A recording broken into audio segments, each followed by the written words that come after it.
ಹಾಸನದ ಭೀಕರ ಅಪಘಾತಕ್ಕೆ ಸಂಬಂಧಪಟ್ಟಂತೆ ನಾವು ಮಾಹಿತಿ ಕೊಡ್ತಾ ಇದ್ದೀವಿ. 9 ಜನ ಪ್ರಾಣ ಕಳ್ಕೊಂಡಿದ್ದಾರೆ. ಇನ್ನೂ ಹಲವರ ಸ್ಥಿತಿ ಕ್ರಿಟಿಕಲ್ ಆಗಿದೆ. ಇದೇ ವೇಳೆ ಇಷ್ಟೆಲ್ಲ ಅನಾಹುತಕ್ಕೆ ಮಹಾ ಪ್ರಮಾದಕ್ಕೆ ಕಾರಣೀಭೂತನಾದವನು ಟ್ರಕ್ನ ಚಾಲಕ ಭುವನೇಶ್ವರ್ ಅಂತ. ವೇಗದಲ್ಲಿದ್ದ ಟ್ರಕ್ನ ಮತ್ತೊಂದು ಎಕ್ಸ್ಕ್ಲೂಸಿವ್ ದೃಶ್ಯ ನಮಗೆ ಸಿಗ್ತಾ ಇದೆ. ಅಪಘಾತ ಹೇಗಾಯಿತು, ಯಾಕಾಯಿತು ಅನ್ನೋ ಕಾರಣವನ್ನ ಹುಡುಕಿ ಹೊರಟವರಿಗೆ ಈ ವಿಜುವಲ್ಸ್ ಸಿಗ್ತಾ ಇದೆ. ಬೈಕ್ಗೆ ಡಿಕ್ಕಿ ಹೊಡೆದ ಬಳಿಕ ಜನರತ್ತ ಟ್ರಕ್ ನೋಡ್ತಾ ಇದ್ದ ಹಾಗೆ ನುಗ್ಗುತ್ತೆ. ಗಣೇಶ ಮೆರವಣಿಗೆಯಲ್ಲಿ ಟ್ರಕ್ ಹೇಗೆ ಏಕಾಏಕಿ ನುಗ್ಗಿದೆ ಅನ್ನೋದರ ಡೀಟೇಲ್ಸ್. ಎಷ್ಟೊಂದು ವೇಗದಲ್ಲಿತ್ತು ಆ ವಾಹನ. ಆಮೇಲೆ ಹೆಂಗೆ ಒಂದು ಪ್ರೊಸೆಷನ್ ಹೋಗಬೇಕಾದ್ರೆ ಸಾಮಾನ್ಯವಾಗಿ ಎದುರುಗಡೆ ಇಂದ ಬರುವಂತಹ ವೆಹಿಕಲ್ ಸ್ಲೋ ಆಗಿರುತ್ತೆ. ಒಂದು ಪ್ರೊಸೆಷನ್ ಹೋಗ್ತಿದೆ ಅನ್ನೋದು ಗೊತ್ತಾದಾಗ ನೂರಾರು ಜನ ಇದ್ದಾರೆ ಅಂದಾಗ ರಿಸ್ಕೇ ಬೇಡ ಅಂತ ಎಂಥವರು ಕೂಡ ಸ್ಲೋ ಮಾಡ್ತಾರೆ ವೆಹಿಕಲ್ನ.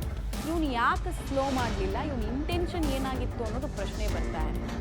ಕೆಲವರು ಹೇಳ್ತಾರೆ ಆ ಬೈಕನ್ನು ತಪ್ಪಿಸೋದಕ್ಕೆ ಹೋಗಿ ಈ ಕಡೆಗೆ ಬಂದು ಗುದ್ದ ಅಂತ. ಬಟ್ ಆ ಬೈಕನ್ನ ಕೂಡ ಗುದ್ದೋ ರೀತಿನಲ್ಲೇ ಹೋದ್ನಲ್ಲ ಅವನು ಅನ್ನೋದು ಪ್ರಶ್ನೆ. ವಿಜುವಲ್ಸ್ ನೋಡ್ತಾ ಇದ್ದೀರಾ, ಅವನು ಬೇಕು ಅಂತಾನೆ ಬಂದು ಗುದ್ದಿರೋ ರೀತಿ ಭಾಸ ಆಗ್ತಾ ಇದೆ ಈ ಆ್ಯಂಗಲಲ್ಲಿ ನೋಡಿದಾಗ ನಮಗೆ. ಯಾಕಂದರೆ ಬೈಕ್ ಮೇಲೂ ಕೂಡ ಅಷ್ಟೇ, ಬೈಕ್ ಮುಂದೆನೂ ಕೂಡ ಅಷ್ಟೇ ವಿಪರೀತ ಸ್ಪೀಡಲ್ಲಿ ಹೋಗಿದ್ದಾನೆ.